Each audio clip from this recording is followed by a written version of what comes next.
रामदानचल को अपने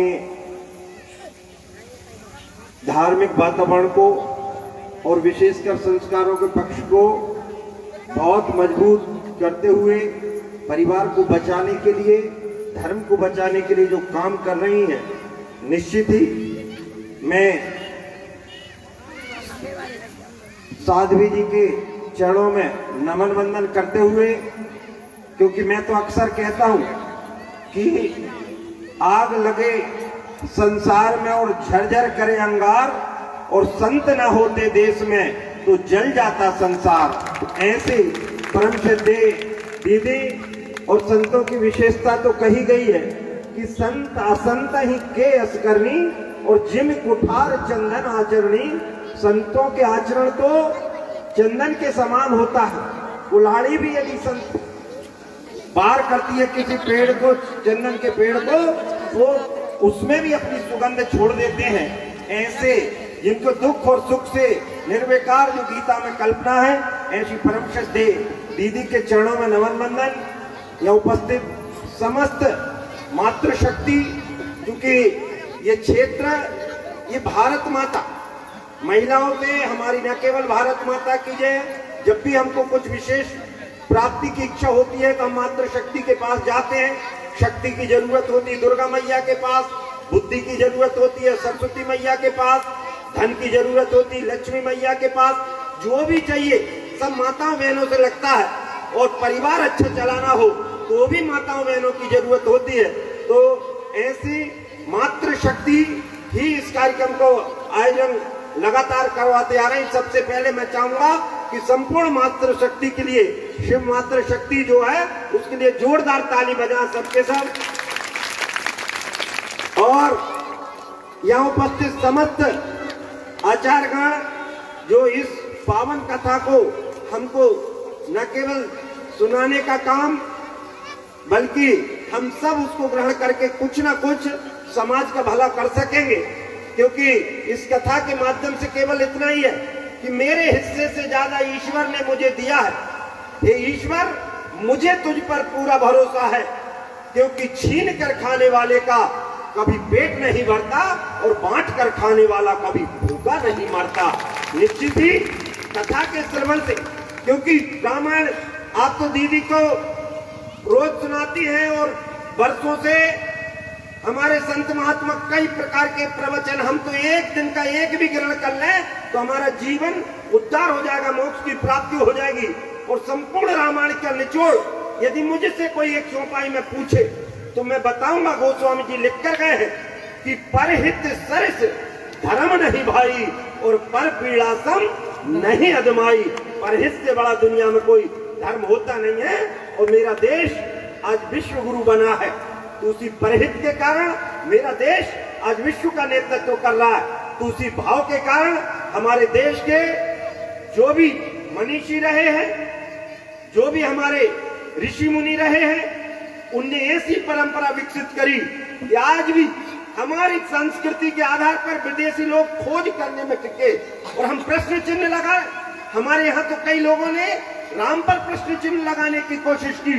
हमारे जो धार्मिक जितने भी हमारे तीज त्योहार हैं, इनको विकृत करने की कोशिश की थी। लेकिन अब हमारे देश के अंदर भी और हमारे प्रदेश के अंदर भी संस्कृति और धर्म को बचाने वाली न केवल सरकारें हैं, यहाँ की माताएं बहनें भी हैं। मैं आपके चरणों में नमन वंदन करते हुए केवल इतना ही कहूंगा कि आज भी माताएं बहनें वो हैं जो अपने हाथ में अपने बच्चों की और अपने परिवार की भाग्य की रेखाएं देखती हैं।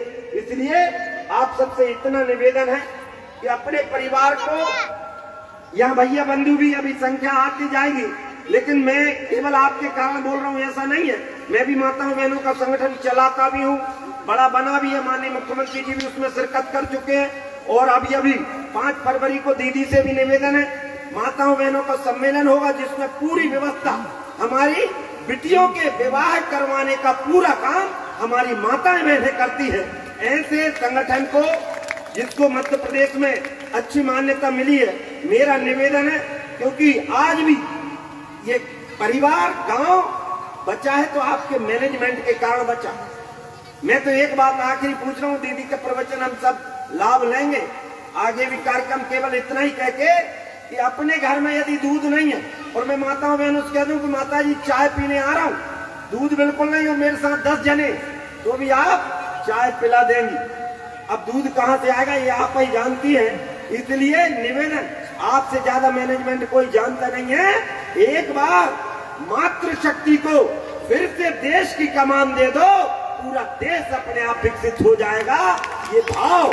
और इसलिए मातृशक्ति को कमान देने से अर्थ क्या है, ये मेरा देश हम गर्व के साथ कहते हैं भारत माता की जय, उसका अर्थ है ये भारत में हमेशा मातृशक्ति की, हमारे यहाँ तो ग्रंथों में कहा है, पुराणों में कहा, यत्र नार्यस्ते पूजन्ते रमन्ते तत्र देवता यत्र तास्तु न पूजन्ते तथास्तु फला किया।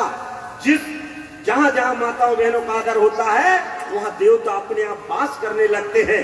मेरा आपसे निवेदन है कि अपने बेटियों के, अपने बेटों में अच्छा संस्कार डालते हुए संस्कार की कल्पना भी यहीं से की जा सकती है, क्योंकि यदि आज आपने अपने बच्चों और बच्चियों को रामायण के चौपाइयां या गीता के श्लोक नहीं सिखाए तो इनको कजरारे कजरारे गाने से कोई रोक नहीं सकेगा।